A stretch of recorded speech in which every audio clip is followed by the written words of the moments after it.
Welcome back to another episode of the Casey Campbell podcast. Casey Campbell with you, of course. Pleased to be joined by Greg Goff, the head baseball coach at Purdue. How's it going?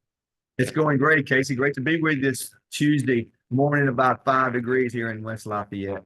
It's like, yeah, it really feels like negative 26 or something like that. Yeah. So, of course, getting ready for a new season coming up. Obviously, yeah, I know you just said it. The weather's been, a challenge to try to get, outdoor practices in and all that stuff. And well, that's just Right. that's just part of living here in the Midwest. No But doubt. what, few weeks in, and now, only a short few weeks away until the season starts. Where are you guys at right now? It's amazing. And then I told my wife last night, I couldn't believe we are just about 3 weeks from starting here on Friday. So it's going by fast. We for whatever reason we didn't start school until a week later this year for whatever reason, and so we are 6 days behind as far as just preparation. So we're trying to catch up and make up for that lost time that we have had, and but we're going well. Everybody's healthy, and we're really excited about starting our team practice this week. Yeah. So of course, coming into this year, do you it's obviously the conference is a lot different this year with the addition of the four teams, Right. obviously from the West Coast. What's that going to be like? I know a couple of them are going to be coming to you, but you'll be going to one of them out there. What's that going to be like for you guys? Well, I think it's great. I think it's great, Casey, for our league to bring in, four really good baseball programs. I think it definitely adds a different dimension to our league now, and I'm really excited about bringing those guys in, and continuing to try to build the Big Ten to one of the best baseball conferences in the country. So, this year we have UCLA coming here to West Lafayette, and we go out to Seattle and play the University of Washington. So the travel part of it will be a little different. Game times, like when UCLA comes here, we're having to accommodate them and push our game time up to, I think, 11 o'clock instead of a 1 o'clock start normally, and the same thing out of Washington when we go out there. So the game times are going to have to maneuver around a little bit of adjustment period for that. But other than that, I think it's going to be great, and we're really excited about where the Big Ten is going as far as baseball. In terms of travel, I know that, I'm most yeah, I know this doesn't really get talked about enough, but baseball I know is usually traditionally done, for years. I know with just going a lot of places. I know you guys have taken a lot of commercial flights and all that stuff. Mhm. I know there's a lot of schools from a couple coaches that have been on here recently that have gone to the charter flights. Is that something that Purdue is going to be doing this year or anything like that? Well, we are going to charter one flight this year, and those are the things that we definitely have to look into. And student athlete experience is a really big deal here at Purdue, and so our administration is in full support of trying to make sure that our players are taken care of. And baseball is a different animal. You play 56 games in a 4 month period, and it's a lot of wear and tear. Especially having to go on the road the first 4 weekends every year. It's a lot different. And so, we are definitely chartering this year, and hopefully we'll continue to build in more trips, with charter flights as we kind of go through this first year and kind of see, how it goes. Yeah. Okay, so let's talk about some of the guys that are going to be returning, and then some of the guys to watch for this team this year.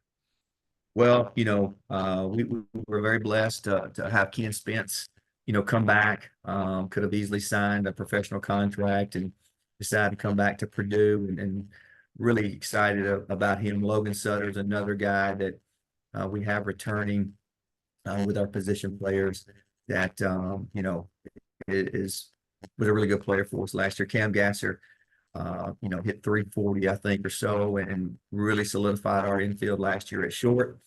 He's back. Ty Gill's another guy that played a lot for us last year. He's been here for 4 years, which doesn't happen very often in this transfer portal world.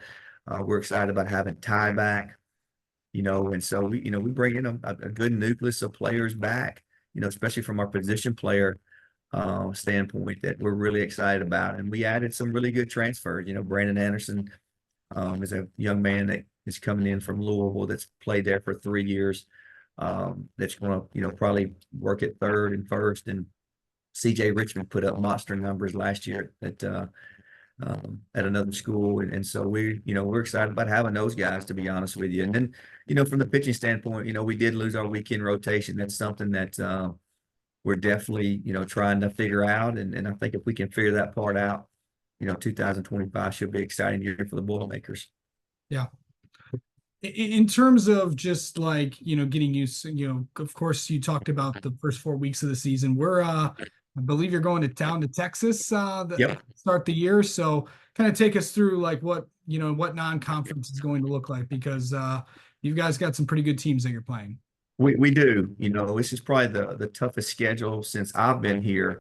And probably one of the toughest ones in the country as far as, the RPI and opponents and things of that nature. So, the one thing that I try to do is just have some continuity, Casey. And so every year we go down to Sugar Land, Texas. We open up every year at the AAA Astros facility. It's phenomenal. And we usually have somebody meet us there. This year we're at Stephen F. Austin. That's going to drive down and play a 4-game series. And then we come home. And then we go to North Carolina, Holly Springs, North Carolina, back-to-back weekends. We did this for the last couple of years. It's a great home field for us. And so we're able to go over there and just, again, have some continuity with our season, knowing that we're going to the same hotel, same schedule, and really allows our guys to kind of, be comfortable about what we're doing. And then we come home and then we go to Minnesota to open up, Big Ten play, which I think is really important. Another, big difference, I think, is just as important about adding those 4 teams is going to, a 30-game schedule instead of a 24-game schedule. Yeah, because Michigan comes to West Lafayette, UCLA comes to West Lafayette. Yep. You got Rutgers that's coming to West Lafayette too, and then right. Of course, traveling to Illinois, into Notre Dame, Northwestern will be here for 3 games. Yeah. And then of course finishing out the season with Nebraska. So pretty good home schedule there. Well, it's a good home schedule. What are we doing with that schedule? Okay, it's a really good schedule. We got Arizona State coming in for a game, Notre Dame midweek, Indiana State midweek. And we got some good ones. It should be exciting for our fan base to be able to come out and watch some really good baseball this spring. And really, what are you guys really looking to, what do you want to accomplish in these next few weeks before you guys head down to Texas and start the year? Well, the biggest thing is just getting our pitchers in shape. We are a week behind, so that really concerns me. So we're taking it easy. So our pitch counts, normally would be around 70 to 80 pitches. That first weekend we'll probably be around 60 to 70 pitches. So we're just trying to get our pitchers and get their legs under them and start, getting their arms in shape these next couple of weekends. And then, just getting our position players in a position where they're, ready to perform at a high level. And so we normally scrimmage on Fridays, Saturdays, and Sundays, and Tuesdays. So we try to scrimmage, 4 times out of the week, and then we practice the rest of the time. All right. All right, Greg, thank you so much for the time as always, and best of luck to the Boilermakers this year. It's always great to be with you, Casey. Boiler up, man.